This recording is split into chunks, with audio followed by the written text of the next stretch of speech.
ಇನ್ನು ಮೂಡಾದಲ್ಲಿ ಸೈಟ್ ಪಡೆದವರಿಗೆ ಇಡಿ big shock ಕೊಡೋದಕ್ಕೆ ಮುಂದಾಗಿದೆ. ಮೂಡಾದಲ್ಲಿ 50-50 ಸೈಟ್ ಗಿಟ್ಟಿಸಿದ್ದವರಿಗೆ ಈಗ ಸಂಕಷ್ಟ ಎದುರಾಗ್ತಾ ಇದೆ.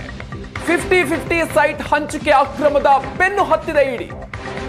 812 ಮೂಡಾ ಸೈಟ್ಗಳ ಜಪ್ತಿಗೆ ಇಡಿ ಮುಂದಾಗಿರೋದು. ಮೂಡಾ ಆಯುಕ್ತ ದಿನೇಶ್ ಕುಮಾರ್ ಅವಧಿಯಲ್ಲಿ 812 ಸೈಟ್ಗಳನ್ನು ಹಂಚಿಕೆ ಮಾಡಲಾಗಿತ್ತು. 2022ರಿಂದ 2024 ಅವಧಿಯಲ್ಲಿ ಈ 812 ಸೈಟ್ಗಳನ್ನು ಹಂಚಿಕೆ ಮಾಡಲಾಗಿತ್ತು. ಮೂಡಾ ಆಯುಕ್ತರಾಗಿದ್ದಂತಹ ದಿನೇಶ್ ಕುಮಾರ್ ಅವರು 550 ದಿನದ ಆಡಳಿತದಲ್ಲಿ 812 ಸೈಟ್ಗಳನ್ನು ಹಂಚಿಕೆ ಮಾಡಿದ್ರು. ಆಯುಕ್ತರಾಗಿದ್ದಂತಹ ದಿನೇಶ್, ಮಹೇಶ್, ಕಾಂತರಾಜು, ನಟೇಶ್ ಅವಧಿಯಲ್ಲಿ 812 ಮೂಡಾ ಸೈಟ್ಗಳನ್ನು ಹಂಚಿಕೆ ಮಾಡಲಾಗಿತ್ತು. 4 ಆಯುಕ್ತರ ಅವಧಿಯಲ್ಲಿ 50-50 ಅನುಪಾತದಲ್ಲಿ 888 ಸೈಟ್ಗಳನ್ನು ಹಂಚಿಕೆ ಮಾಡಲಾಗಿದೆ. ಸೊ ಸಿದ್ದರಾಮಯ್ಯ ಸಿಎಂ ಆಗಿದ ಮೊದಲ ಅವಧಿಯಲ್ಲೇ ಸೈಟ್ ಹಂಚಿಕೆಯಾಗಿದೆ ಅನ್ನುವಂಥದ್ದು ಇಲ್ಲಿ ಗಮನಿಸಬೇಕಾಗಿರುವಂತಹ ಅಂಶ. 50-50 ಅನುಪಾತದಲ್ಲಿ ಅತಿ ಹೆಚ್ಚು ಮೂಡಾ ಸೈಟ್ ಹಂಚಿಕೆ ಮಾಡಿರುವಂತಹ ಆರೋಪ ಇವರ ಮೇಲೆ ಕೇಳಿ ಬರ್ತಾ ಇದೆ. ಇದನ್ನ ಈಗ ಈ ಅಕ್ರಮದ ಬೆನ್ನು ಹತ್ತಿದೆ ಇಡಿ. ಅದನ್ನು ಜಪ್ತಿ ಮಾಡೋದಕ್ಕೆ ಮುಂದಾಗಿದೆ. 812 ಮೂಡಾ ಸೈಟ್ಗಳನ್ನ ಜಪ್ತಿ ಮಾಡೋದಕ್ಕೆ ಇಡಿ ಮುಂದಾಗಿದೆ. 2022ರಿಂದ 2024 ಅವಧಿಯಲ್ಲಿ ಈ 812 ಸೈಟ್ಗಳನ್ನ ಹಂಚಿಕೆ ಮಾಡಲಾಗಿತ್ತು. ಪ್ರಮುಖವಾಗಿ ದಿನೇಶ್, ಮಹೇಶ್, ಕಾಂತರಾಜು ಹಾಗೂ ನಟೇಶ್ ಇವರ ಅವಧಿಯಲ್ಲಿ ಈ 812 ಮೂಡಾ ಸೈಟ್ ಹಂಚಿಕೆಯಾಗಿತ್ತು. 4 ಆಯುಕ್ತರ ಅವಧಿಯಲ್ಲಿ ಒಟ್ಟಾಗಿ 888 ಸೈಟ್ಗಳನ್ನು ಹಂಚಿಕೆ ಮಾಡಲಾಗಿದೆ. ಈ ಹಿನ್ನೆಲೆಯಲ್ಲಿ ಈಗ ಇಡಿ ಬಿಗ್ ಶಾಕ್ ಕೊಡ್ತಾ ಇದೆ. ಬನ್ನಿ ಬಗ್ಗೆ ಇನ್ನಷ್ಟು ಹೆಚ್ಚಿನ ಮಾಹಿತಿಯನ್ನ ನೀಡ್ತಾರೆ ನಮ್ಮ ಪ್ರತಿನಿಧಿ ಮಧುಸೂದನ್ ಇದೀಗ ನಮ್ಮ ಜೊತೆಗೆ ದೂರವಾಣಿ ಸಂಪರ್ಕದಲ್ಲಿ ಜಾಯ್ನ್ ಆಗ್ತಾ ಇದ್ದಾರೆ. ಮಧುಸೂದನ್, ಇದೀಗ 812 ಮೂಡಾ ಸೈಟ್ಗಳ ಜಪ್ತಿಗೆ ಮುಂದಾಗಿದೆ. ಸೊ ಇಲ್ಲಿ ಯಾವ ರೀತಿಯಾಗಿ ಅಕ್ರಮ ಆಗಿದೆ, ಅದರಲ್ಲೂ ಕೂಡ ಈ 4 ಆಯುಕ್ತರಾಗಿದ್ದಂತಹ ಸಂದರ್ಭದಲ್ಲಿ ಇಷ್ಟು ದೊಡ್ಡ ಪ್ರಮಾಣದಲ್ಲಿ ಸೈಟ್ ಹಂಚಿಕೆ ಆಗಿರೋದು ಸಹಜವಾಗಿ ಅನುಮಾನ ಮಾಡುತ್ತೆ. ಜೊತೆಗೆ ಯಾರ್ಯಾರಿಗೆ ಇದರಲ್ಲಿ ಸಂಕಷ್ಟ ಎದುರಾಗೋದಾಗತ್ತೆ?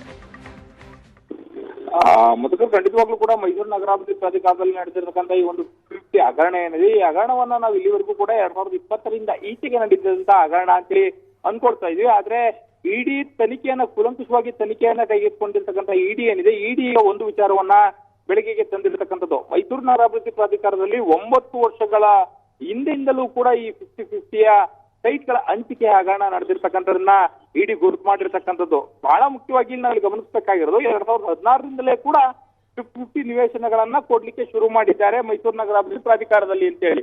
ಅಂದ್ರೆ ಸಿಎಂ ಸಿದ್ದರಾಮಯ್ಯನವರು ಮೊದಲ ಅವಧಿಯಲ್ಲಿ ಮುಖ್ಯಮಂತ್ರಿ ಆದಂತದ್ದು 2013ರಲ್ಲಿ. ಅಂದ್ರೆ ಮೊದಲ ಅವಧಿಯಲ್ಲಿ ಸಿದ್ದರಾಮಯ್ಯನವರು ಮುಖ್ಯಮಂತ್ರಿ ಆದಂತಹ ಸಂದರ್ಭ ಏನಿತ್ತು, ಆ ಸಂದರ್ಭದಿಂದಲೇ ಕೂಡ ಮೈಸೂರು ನಗರಾಭಿವೃದ್ಧಿ ಪ್ರಾಧಿಕಾರದಲ್ಲಿ ಈ ರೀತಿಯಾಗಿ 50-50 ಅನುಪಾತದಲ್ಲಿ ನಿವೇಶನಗಳನ್ನ ಮಾರಾಟ ಮಾಡ್ಲಿಕ್ಕೆ ಅಂದಿನ ನಾಯಕರುಗಳು ನಿಂತಿದ್ರು ಅಂತೇಳಿ. ಆದ್ರೆ 2022ರಿಂದ ಈಚೆಗೆ ಅತಿ ಹೆಚ್ಚು ಆಗಿರ್ತಕ್ಕಂಥದ್ದನ್ನು ಕೂಡ ನಾವಿಲ್ಲಿ ಗಮನಿಸಬಹುದು. ಇಡೀ 50-50 ಹಗರಣದ ಕಿಂಗ್ ಪಿನ್ ಅನ್ನ ಈ ಹಿಂದಿನ ಆಯುಕ್ತ ಆಗಿರ್ತಕ್ಕಂಥ ದಿನೇಶ್ ಕುಮಾರ್ ಅವರು ಅಂತೇಳಿ ನಾವು ಬಹಳ ಸ್ಪಷ್ಟವಾಗಿ ನಮೂದು ಮಾಡಬಹುದು. ಯಾಕಂದ್ರೆ ಇಡಿ ಬಿಡುಗಡೆ ಮಾಡಿರ್ತಕ್ಕಂಥ ಒಂದು 888 ನಿವೇಶನಗಳ ಒಂದು ಪಟ್ಟಿ ಏನಿದೆ, ಆ ಪಟ್ಟಿಯಲ್ಲಿ ಮೇಜರ್ ಆದಂತಹ ಸೈಟ್ ಗಳನ್ನ ಹಂಚಿಕೆ ಮಾಡಿರ್ತಕ್ಕಂಥದ್ದು 2022ರ ಅವಧಿಯಲ್ಲಿ ದಿನೇಶ್ ಕುಮಾರ್ ಅವರು. ಅಂದ್ರೆ ಅವರ ಅವಧಿಯಲ್ಲಿ ಕೇವಲ 550 ದಿನಗಳಲ್ಲಿ ಅವರು 812 ನಿವೇಶನಗಳನ್ನ ಮಾರಾಟ ಮಾಡಿದ್ದಾರೆ. ಈ ರೀತಿಯಾಗಿ 50-50 ಅನುಪಾತದಲ್ಲಿ. ಅವರ ಹಿಂದಿನ ಅವಧಿಯಲ್ಲಿ ಇದ್ದಂತ ನಟೇಶ್ ಅವರು ಕೂಡ 58 ಸೈಟ್ ಗಳನ್ನ ಕೊಟ್ಟಿದ್ದಾರೆ.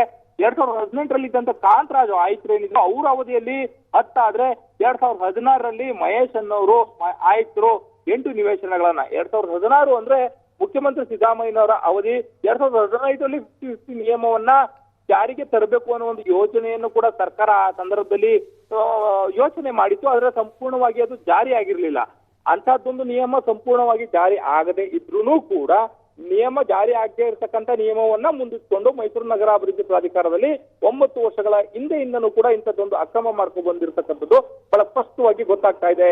Madhukar, thank you Madhusudan ಡೀಟೇಲ್ಸ್ಗೆ.